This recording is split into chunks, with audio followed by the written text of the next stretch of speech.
Leo had always been good at disappearing. Working remotely from his Portland apartment gave him all the camouflage he needed: grocery deliveries, online meetings, digital check-ins. There was no need for interaction unless absolutely necessary. He liked it that way. Or at least, that's what he told himself. It was a rainy Tuesday afternoon when it happened. A deadline loomed, a product prototype that was supposed to be presented the next morning to a high-profile client.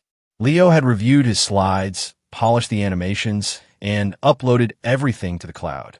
All he needed was one final sync, and then the internet went out. At first, he tried everything: rebooted the router, checked the modem, reset the connection from his phone. Nothing worked. His heart began to beat faster. Not panic, not yet, but the kind of nervous tempo that told him time was slipping and control was fading.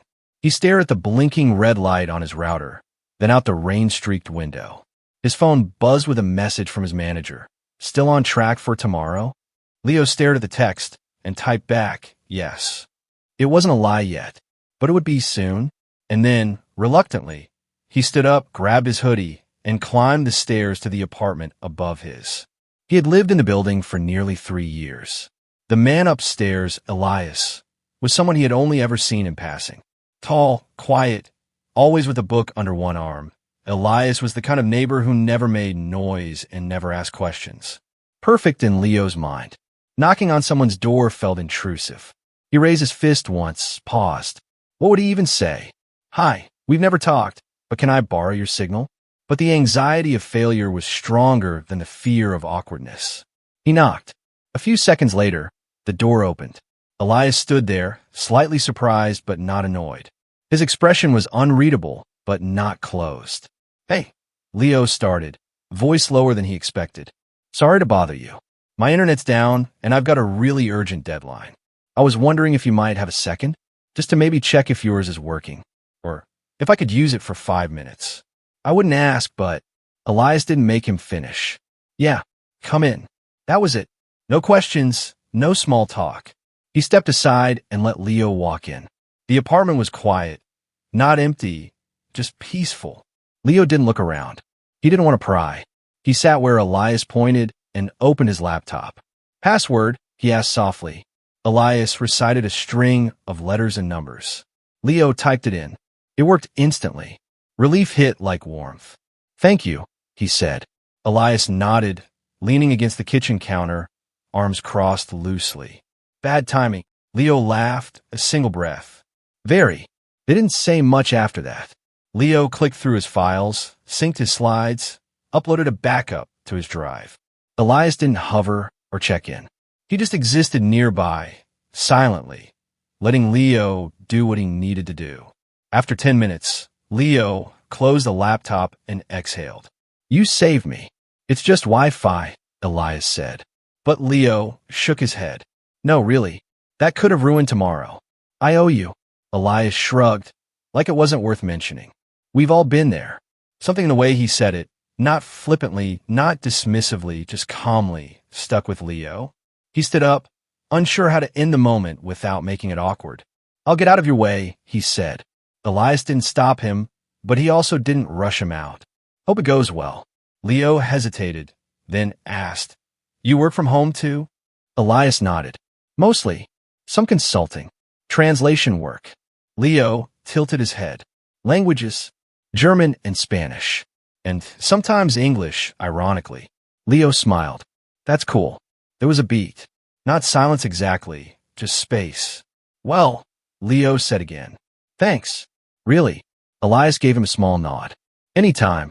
Leo left, descended the stairs, and shut the door behind him. Back in his apartment, he didn't go straight to work. Instead, he stared at the screen for a long time, thinking not about the deadline, but about how rare it was to knock on someone's door and be let in, without explanation, without judgment. He'd told himself for years that solitude was safer. But now he wondered, was safety worth the quiet ache of always being alone?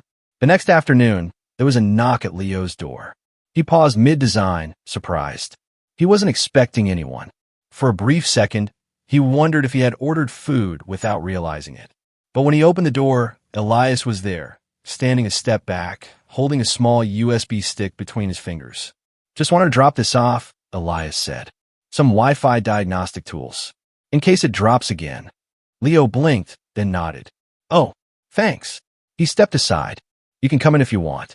It's working fine now, but maybe I should double check. Elias didn't hesitate. He walked in and placed the USB on the table. No rush. Just thought it might help. Leo gestured toward the kitchen. Coffee? I was just making a cup. Sure. There was no awkwardness, but neither was their assumption. Everything was tentative, balanced. They stood a few feet apart, speaking calmly, neither trying to dominate the space. The coffee machine gurgled. Elias asked about Leo's project. Leo gave a general overview. Design work for a fintech app, mostly UI prototyping. They didn't talk about the internet. They sat down, cups in hand, and the conversation shifted, not deliberately, not suddenly, but gradually. Elias mentioned a podcast he'd listened to about urban loneliness. Leo raised an eyebrow. Fitting, he said. This building might be the loneliest place in Portland. Elias smiled faintly. It's quiet. Too quiet sometimes, Leo admitted. He hadn't meant to say that. It was one of those things that slipped out, half a confession, half a complaint. But Elias didn't prod. He nodded slowly, as if he understood without needing the whole story. They spoke for almost an hour. About routines, the strange comfort of repetition, the way people learned to structure silence into their lives. Elias talked about his translation work, the pleasure of precision, of finding the right word in 3 languages. Leo talked about color schemes and user flow. It wasn't deep, but it was honest, and it felt rare. Elias didn't stay long after that. He stood, thanked Leo for the coffee, and walked out with the same quiet efficiency he'd entered. Leo closed the door slowly. Something about the visit stayed with him, not as a distraction, but as a contrast. The ease of it, the lack of pressure. There were no games, no expectations, just the strange, unmistakable awareness of being completely present with someone else, even briefly. In a city where eye contact often felt like overstepping, that presence lingered. They didn't text after that. They didn't make plans. But 2 days later, Leo passed Elias in the hallway, and they stopped, just for a moment, to talk about a podcast episode. The conversation was shorter this time, but it carried the same current. No one mentioned the previous coffee. By the end of the week, it became something of a rhythm. Not meetings, not hangouts, just passing moments that stretched slightly longer than necessary.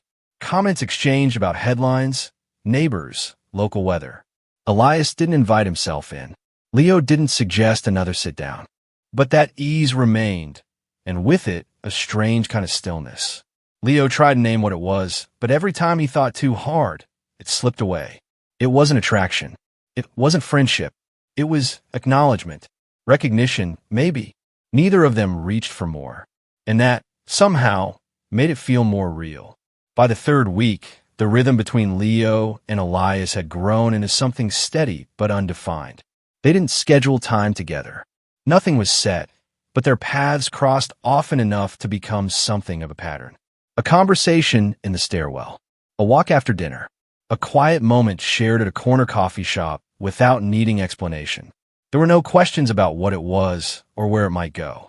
They didn't talk about dating, about past relationships, or about hopes for something more. It was a kind of quiet presence. Easy, undemanding, and rare. Some evenings they walked without talking much, just listening to the sounds around them. Wind rustling through branches, a car, door shutting a block away, the distant hum of someone's late-night music.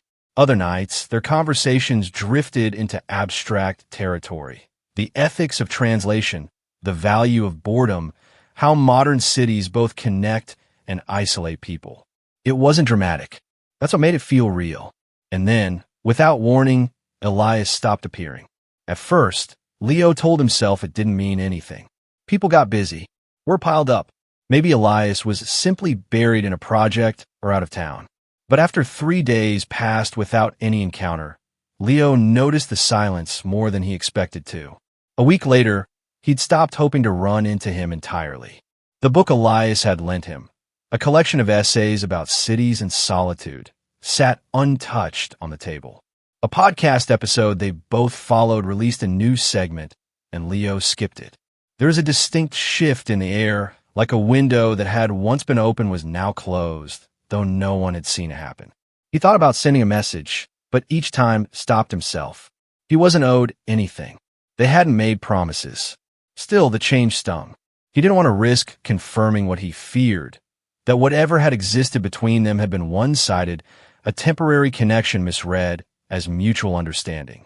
3 weeks later, when he had just begun to train himself not to expect Elias's presence, a message finally arrived. In a tone that was both uncertain and honest, Elias admitted that he had pulled away not because he didn't care, but because he wasn't sure how to handle what he was feeling, that he hadn't meant to vanish, only that he needed space to understand it all. Leo didn't ask for details. He replied with just enough to make things clear. Elias didn't need to explain, but his absence had been noticed. There were no ultimatums, no dramatic declarations, just the quiet reassurance that the connection, however undefined, had mattered. That evening, Leo resumed his usual walk. He passed familiar corners, turned toward streets that once seemed charged with anticipation, but now felt flat. The park bench where they had once sat remained empty. Still, something inside him had shifted. He realized he wasn't angry. There was no resentment, just the echo of something that had briefly felt possible. It didn't need to be defined to have mattered. As the days passed, he returned to his work with more focus. He still thought of Elias occasionally, but without longing. More like a lesson, that even temporary connections can be meaningful. That not all distances are failures. Some are pauses. And sometimes, it's enough just to know that someone came close enough to make you feel seen. Leo had always considered the park a space for reset. A neutral zone, somewhere the world wasn't asking anything of him. It wasn't a place he'd gone to find anything, just to breathe. He didn't expect to find Elias there, seated near the far end, alone. The bench sat half in shadow, the weak Oregon light filtering through nearly bare branches overhead. Elias didn't look up right away. He sat quietly, hands resting on his knees, gaze unfocused, as if somewhere else entirely. Leo slowed when he saw him, unsure whether to continue walking. He hesitated, debated whether to pretend he hadn't noticed. But then Elias turned. Their eyes met.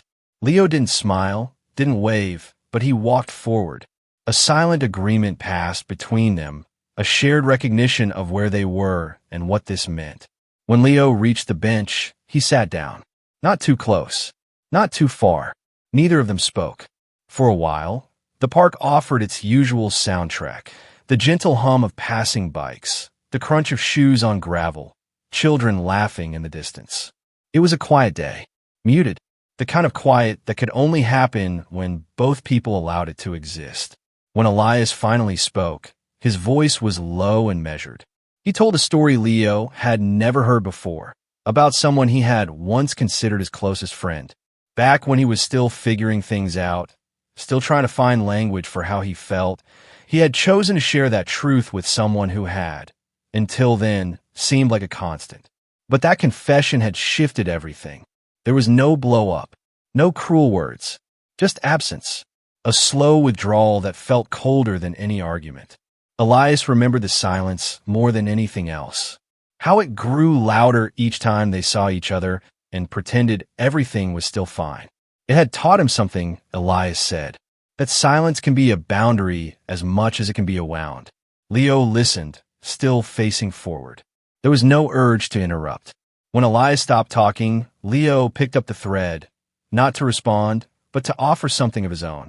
He talked about family, not in detail, just a broad sketch of what it meant to grow up with parents who never asked too many questions, who loved him, yes, but whose understanding of love came with conditions or maybe limitations.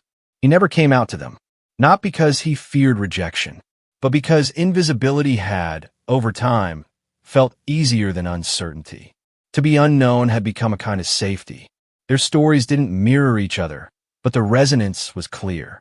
Each had learned, in different ways, to protect themselves through omission, to shrink their truth into pieces that would not disturb the balance of their surroundings. Neither spoke in absolutes.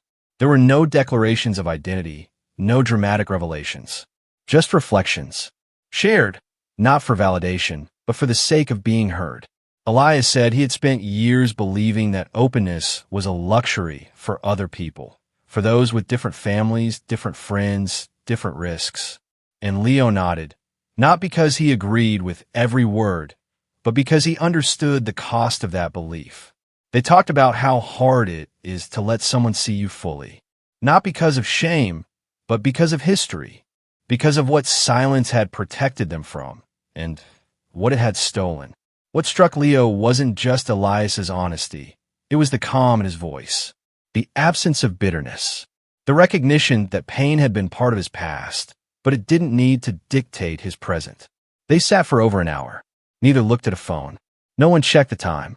The conversation didn't move in a straight line. It wandered, paused, drifted, and yet everything in it felt purposeful. At one point, Elias said something that stayed with Leo long after. He said that most of his adult life had been about controlling how others saw him, that he'd learned to adapt, to blend, to be agreeable and neutral. But lately, he'd started asking himself a different question. What would it feel like to exist without adjusting? Leo didn't have an answer, but he knew the question. They sat in a kind of soft clarity, not defining anything, but no longer avoiding it. It was the first time Leo had spoken so freely with another man about this part of his life without preparing to be misunderstood. When the sky started to change color, they both noticed. Neither made a move to leave immediately. There was something sacred about not rushing. But eventually, Elias stretched slightly, exhaled, and stood. Leo followed. They didn't speak as they exited the park. They didn't discuss what came next or whether they'd meet again. The moment didn't need a sequel. What mattered was that they'd shown up. Fully. Honestly. Without the shields they'd grown so used to carrying. And as they walked down the path, side by side, Leo realized something. Being seen didn't always have to come with a price. Sometimes it could come with peace. It had been exactly 1 year. 1 year since Leo stood in the hallway outside his apartment, nervously holding his phone in one hand, staring at the Wi-Fi icon blinking with no mercy. 1 year since he'd knocked, uncertain, slightly embarrassed, on the door of the man who lived above him. What he needed that day was a solution to a technical problem. What he received was something neither of them could have anticipated. A beginning that unfolded with restraint, care, and unspoken meaning. The city had not changed in any remarkable way. Portland was still wrapped in its familiar layers of quiet rain, subdued colors, and the timeless rhythm of a place that didn't demand spectacle. But Leo and Elias, they had shifted, quietly, precisely, completely. They hadn't marked the date in a calendar, hadn't promised to meet, and yet, they found themselves returning to the same park. Not because they needed to, but because something in both of them wanted to honor that moment, the year that had followed, the choices they had made, and the quiet way they had let each other matter. Elias arrived first. He sat on the same bench as before, his posture casual, eyes tracking the motion of a kite in the sky above the playground. The wind was low but steady, carrying the scent of damp earth and pine needles. When Leo approached, he didn't wave or call out. He simply slowed and sat beside him, as if this had been prearranged all along. They didn't speak right away. They rarely did, not until the noise inside them had softened enough to allow room for words. Eventually, Elias broke the silence. His voice was quiet but unwavering. He acknowledged the space Leo had once given him, space that had not been earned, but offered freely. Leo turned the words over in his mind, appreciating the way they held themselves, simple, honest, free of defense. When he replied, his words came just as gently, remembering the moment Elias showed up when he hadn't asked for help, but desperately needed it. Neither of them looked at each other as they spoke. They didn't need to. What they said wasn't offered for reaction. It was acknowledgement, like naming a constellation that had always been above them, even when they'd never traced the shape. The bench creaked slightly as they shifted. A dog barked in the distance, chasing a squirrel along the fence. Two cyclists passed behind them, laughing at something private. All of it faded into the atmosphere around them, real but irrelevant. Elias reflected on how, for most of his life, he believed that connection had to be dramatic to count. That declarations made something real. That intensity proved its worth. But with Leo, the quiet moments had spoken louder. That was what unsettled him at first. Not chaos, but ease. Leo admitted his own fear. That the quiet scared him too. That it made everything feel more real, not less. Because it meant he was listening, noticing, being moved without permission. In the past year, they hadn't become inseparable. They hadn't crossed into some cinematic narrative full of labeled stages. They had remained thoughtful, cautious, open. Their connection had taken shape slowly, with deliberate care. And that care had never required performance. Coffee some weekends, walks after work, unhurried texts, a kind of rhythm that allowed for breath. It had been real, all of it. And though they hadn't used words like love, connection, or future, the presence they offered each other had been a kind of steady companion. Elias looked down. I used to think being alone was proof of strength, that needing someone meant failure. Leo responded with quiet irony. I thought the opposite, that asking for anything made me vulnerable in ways I couldn't afford. They both understood each other now. They talked about the small shifts, not milestones, but adjustments. A new job, a different apartment, a change in how they handled silence. They reflected not on what was lost or feared, but on what was slowly being built. Not from plans, but presence. The sky above them drifted with clouds. The afternoon sun filtered through the leaves, dancing over the pavement. A child squealed somewhere in the distance, and a breeze swept gently across the grass. And they stayed there, not holding hands, not making promises, just sitting side by side, choosing presence. They stood eventually, the bench behind them now familiar, a silent witness to something subtle and real. They didn't say where they were going next.